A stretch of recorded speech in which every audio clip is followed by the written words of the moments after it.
네, 반갑습니다. 오늘 함께 나누는 하나님 말씀의 제목은 지혜로운 사람답게입니다. 여러분 한번 상상해 보세요. 여러분 경험해 본 적이 있는 분도 계실 수 있는데요. 어두운 방, 깜깜한 방 안에 있는 거예요. 빛이 한 줄기도 들어오지 않는 마치 암막 커튼을 이렇게 쳐놓은 방 안에 있는 겁니다.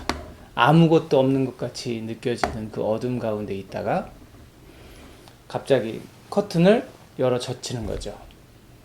창 밖에서 햇살이 가득 창을 통해 들어오게 되고 그 방 안에 온 방 안에 햇살이 내리쬐게 됩니다. 그럼 뭐가 보일까요? 그제서야 보이는 많은 먼지들이 있을 겁니다. 조금 전까지는 어둠 가운데 있을 때는 느껴지지도 않았고 보이지도 않았던 그 먼지들이 강한 햇살 가운데서 보이게 되고 그 먼지가 눈에 들어오는 순간 이제 뭔가 코가 간지러운 것 같고 숨이 막히는 것 같은 느낌이 들게 되죠. 그래서 창문을 열고 얼른 그 먼지를 밖으로 내보내게 됩니다. 더 이상 그 먼지랑 같이 한 방에 있고 싶지 않을 테니까요. 분명히 같은 공간이었는데 빛이 들어오기 전에는 그 먼지가 보이지 않았단 말이죠. 그러다가 환한 빛이 쏟아져 들어오면서 그 먼지가 보이기 시작하는 겁니다. 여러분, 환한 대낮에 범죄가 더 많이 일어날까요? 어두운 밤에 범죄가 더 많이 일어날까요? 당연히 어두운 밤에 범죄들이 더 많이 일어납니다. 부끄럽고 감추고 싶은 일은 밤에 어두운 곳에 더 많이 일어날까요? 아니면 환한 대낮에 열린 공간에서 더 많이 일어날까요? 당연히 부끄럽고 감추고 싶은 일은 대부분 어둡고 가려진 공간에서 일어납니다. 오늘 사도 바울은요, 성도들을 향해서 어둠과 빛에 대해서 말합니다. 교회를 향해서 어두움을 피하라 이렇게 말하고요. 빛이 모든 것을 보이게 하니 그리고 그리스도께서 너희를 환한 빛으로 비추어 주실 것이니 선택하라 이렇게 말씀하고 있습니다. 빛 가운데서 지혜롭게 살 것인지 아니면 어둠 가운데서 어리석게 살 것인지를 선택하라 그렇게 말하고 있는 거죠.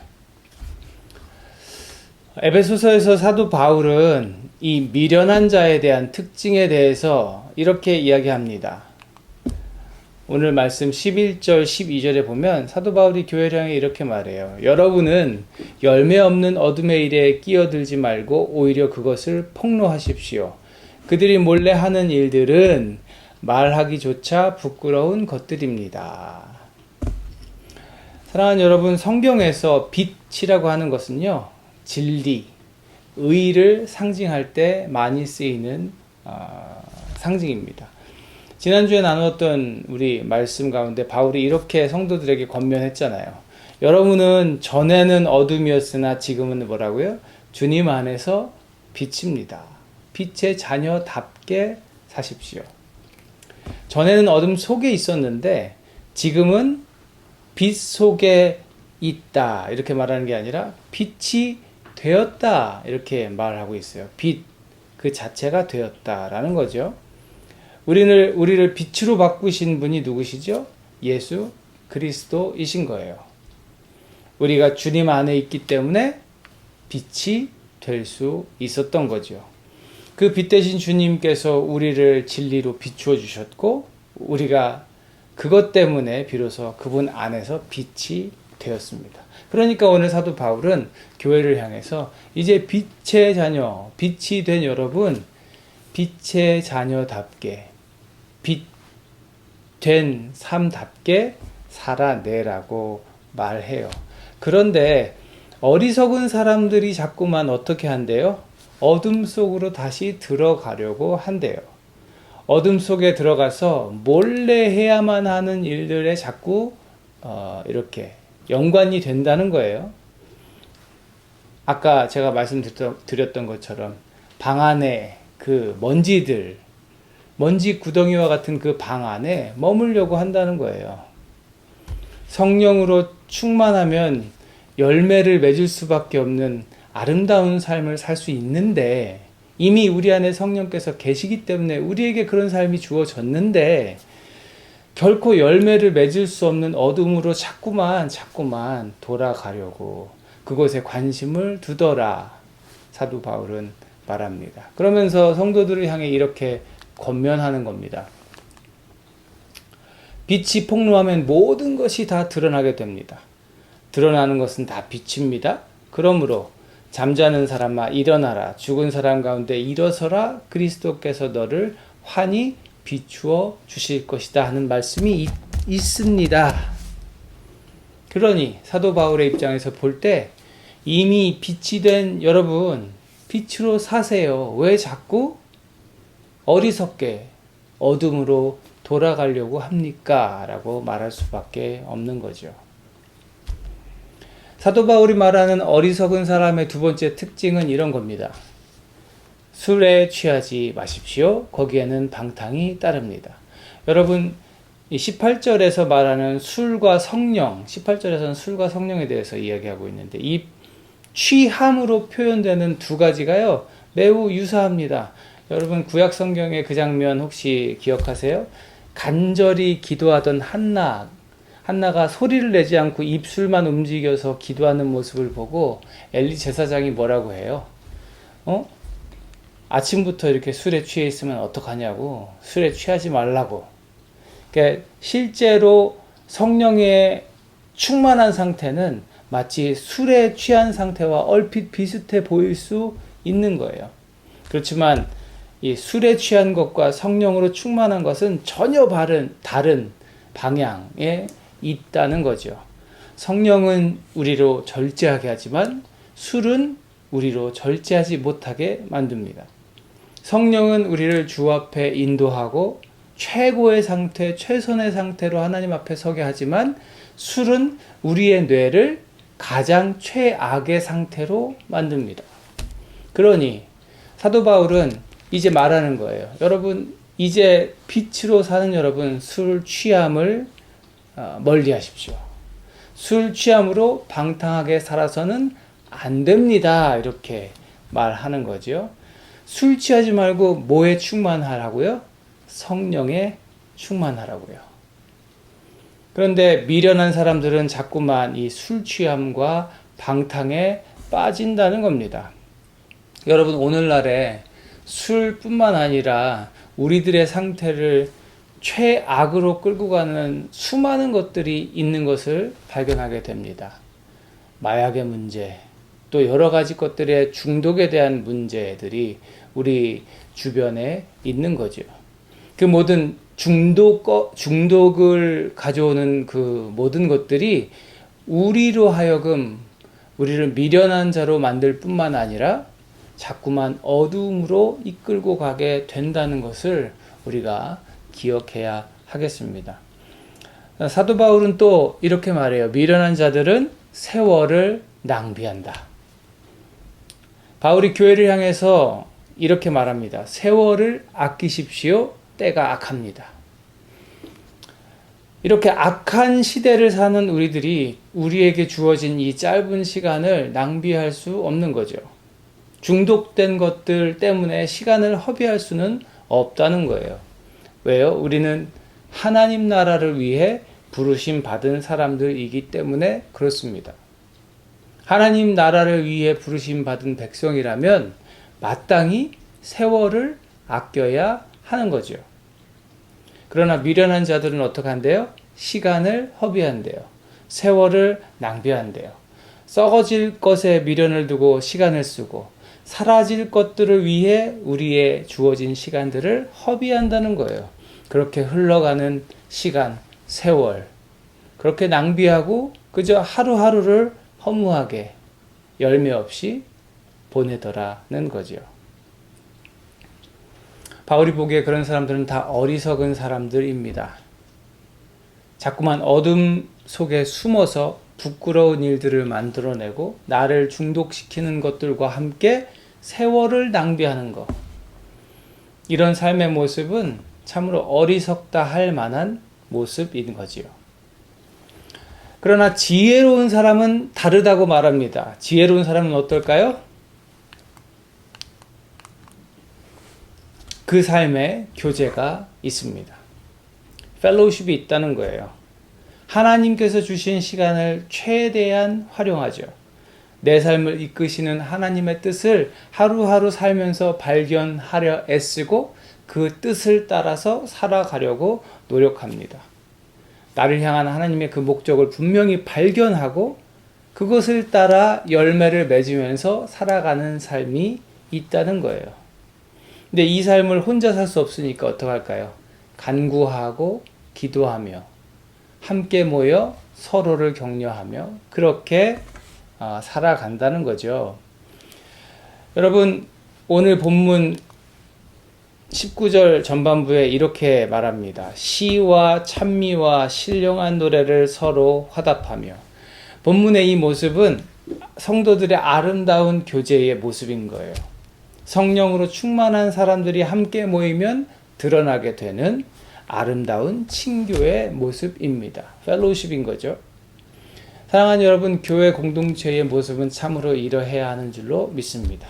모여서 하나님을 향한 노래를 하고 하나님이 내 삶에 베푸신 일들을 이야기하며 하나님이 내 삶에 계획하고 계신 것들을 발견한 이야기들을 나누며 또 어려움 속에 있는 상대를 위해 서로 기도하며 격려하며 그렇게 아름다운 교제를 나누는 삶이 있어야 한다는 거고 그것이 지혜로운 사람의 모습이라는 거지요. 그리고 또 지혜로운 사람의 삶에는 예배가 있습니다. 19절 전체의 모습을 보면요. 이것이 교제하는 모습과 함께 더불어 예배하는 모습을 기록하고 있어요. 시와 찬미와 신령한 노래로 서로 화답하며 여러분의 가슴으로 주님께 노래하며 찬송하십시오. 사랑하는 여러분, 우리의 모습은 어떻습니까? 이러한가요? 우리가 모이면 함께 교제하고 우리 가슴으로 주님을 노래하며 찬송하며 말씀 가운데 머물고 있습니까? 네, 아멘으로 대답할 수 있는 줄 믿습니다. 우리의 노래는 주님께 드려져야 합니다. 그리고 주님께 드리는 우리들의 노래는 우리의 가슴 깊은 곳으로부터 울려 퍼지는 찬양이어야 하는 거죠. 주님께서 주시는 기쁨을 노래하고 나를 구원하신 주님을 찬양하고 온 땅과 온 우주를 만드시고 다스리시는 그 하나님, 전능하신 그 하나님을 찬송하는 것, 그것이 우리들의 모습이어야 하고 우리들의 예배여야 한다는 겁니다. 지혜로운 사람은 이렇게 살아간다는 거죠. 뿐만 아니라 지혜로운 사람의 삶에는 감사가 있습니다. 성령으로 충만한 사람들의 삶에는 감사가 넘쳐요. 모든 일에, 오늘 20절 말씀 보면요. 모든 일에 언제나 우리 주 예수 그리스도의 이름으로 하나님 아버지께 감사를 드리십시오. 당연하지 않겠어요? 불평하는 마음이 어떻게 성령과 함께 할 수 있겠습니까? 우리 안에 계신 성령과 더불어 어떻게 불평하는 마음이 있을 수 있겠습니까? 오직 감사만이 우리 삶에 있어야 하는 것이 당연하죠. 그런데 때로는 그것이 너무 어렵게 느껴질 때가 있습니다. 범사에 감사하라, 모든 일에 감사하라는 이 명령이 우리 가운데 너무 힘들고 그래서 좌절될 때가 있다는 거예요. 그러나 여러분 좌절하지 마시기 바랍니다. 어떻게 모든 일에 감사할 수 있을까요? 여러분 술 취함을 즐기는 남편을 남편 덕분에 그 남편으로 인해 감사할 수 있을까요? 어리석은 일에 자꾸만 끼어드는 아내로 인해 감사할 수 있겠습니까? 악한 일 가운데에서 그 모든 상황을 선으로 바꾸시는 하나님을 찬양할 수는 있지만 그 악한 일 자체를 감사할 수는 없지요. 우리가 감사해야 될 건 뭐예요? 우리가 기억해야 될 건 뭡니까? 주 예수 그리스도의 이름으로 우리가 부름받은 그곳에서 하나님 나라를 위한 일들을 견디어내며 이겨내는 그 상황들은 우리가 감사할 수 있어야 한다는 겁니다. 성령으로 감당하게 되는 그 일들 가운데 우리가 예수 그리스도의 이름으로 감사할 수 있어야 된다는 거예요. 우리가 이 stewardship, 이 청지기 정신으로 맡겨진 것을 다스리는 사람으로 살아갈 수 있을 때 이것은 내 것이 아니라 맡겨진 것이고 하나님께서 내게 맡기신 것이라는 그 정신이 있을 때 우리는 비로소 모든 일에, 모든 주어진 것에 감사할 수 있게 되는 거지요. 맡기신 분도 하나님이시고 그 모든 일들 가운데 나를 도우시고 일하실 분도 하나님이시기 때문입니다. 그리고 지혜로운 사람의 삶에는 순종이 있습니다. 성령으로 충만한 사람들의 삶에는 순종이 있는 거예요. 오늘 본문 21절에 이렇게 말씀합니다. 여러분은 그리스도를 두려워하는 마음으로 서로 순종하십시오. 이 본문에서의 순종은요, 서로 순종하라는 거예요. 일방적인 순종이 아닙니다. 서로 순종하라. 그리고 그 순종의 시작은 그리스도를 두려워하는 마음. 제가 즐겨 쓰는 단어죠. 한국어 표현으로는 경외하는 마음. 그것입니다. 상대방을 두려워해서도 아니고 두려워해서만이 아니고 상대방을 좋아해서만도 아니에요. 우리의 순종은 하나님 나라를 위한 것입니다. 모두가 다 하나님의 자녀요. 모두가 다 하나님의 백성이기 때문에 하나님의 백성을 향한 하나님의 자녀를 향한 서로 간의 순종이 우리 가운데 있어야 한다는 거죠.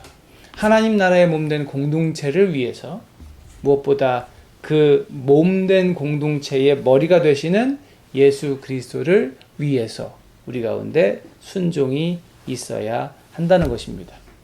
그래서 예수님께, 머리 되신 예수님께 순종할 수 있는 사람에게 서로 순종하라는 이 말씀은 그리 어려운 일이 될 수 없습니다.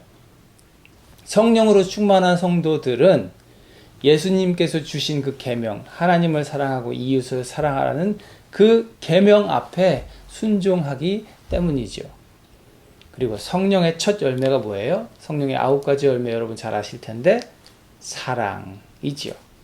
그 사랑으로 말미암아 서로에게 순종하는 것이 가능한 줄 믿습니다.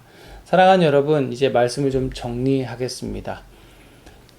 지혜로운 사람이 될 것인가? 지혜롭지 못한 사람이 될 것인가? 성령으로 충만한 삶을 살 것인가? 여전히 열매 없는 일로 가득한 삶을 살 것인가? 성도가 된 우리들은 결단하고 그 결단을 따라 앞으로 나아가야 합니다. 지혜로운 사람의 특징들을 우리가 살펴봤는데요. 이 모든 것들은 성령으로 충만한 사람들에게서 나타나는 모습들인 줄 믿습니다. 그리고 우리를 향해 권면하는 사도 바울의 이 명령, 주목할 점은요, 성령의 충만함을 받으라고 하는 이 바울의 말은요, 명령형으로 되어 있다는 것을 우리가 기억해야 합니다. 들어도 되고 듣지 않아도 되는 옵션이 아니라 그 앞에 순종해야 하는 명령형 말씀인 거죠. 그리고 복수형 문장이 단수형 문장이 아니라 복수의 사람들에게 주어진 명령이에요. 나, 그리고 여기 있는 우리 교회 공동체를 향해 모두에게 주어진 말씀이라는 거죠. 그리고 수동형 명령이에요. 성령께서 너희를 채우도록 하라가 아니라 성령을 근심하게 하는 것으로부터 돌아서서 믿는 마음으로 성령께 마음을 열어라. 내가 열어야 한다는 말씀이에요. 그리고 현재 시제의 문장이라는 걸 우리가 기억해야 돼요. 가나안 혼인잔치에서 예수님께서 항아리의 물을 채우라고 명령하시잖아요. 이건 단번에 끝나는 명령이죠. 한 번만 채우면 되니까. 그러나 오늘 주신 이 명령의 말씀, 성령으로 충만하라는 현재형 문장, 계속되어야 하는 명령이에요. 오늘도, 내일도, 지금도, 1분 후도, 1시간 후도, 10년 후도 계속되어야 하는 현재형 문장이라는 거죠. 그러니 여러분, 끊임없이 성령의 충만을 구하시고 마음을 여시고 그 성령께서 내 삶을 인도하실 수 있도록 나를 내어드리는 저와 여러분 되었으면 좋겠습니다. 지혜로운 사람답게 사는 저와 여러분 되기를 주님의 이름으로 축복합니다. 빛의 자녀, 아니 이제는 빛이 된 우리들이 어둠이 아니라 빛 가운데 거하며 성령으로 충만하여 지혜로운 사람답게 그렇게 살아내게 되기를 주님의 이름으로 축복합니다. 축원합니다. 기도하겠습니다. 하나님 감사합니다.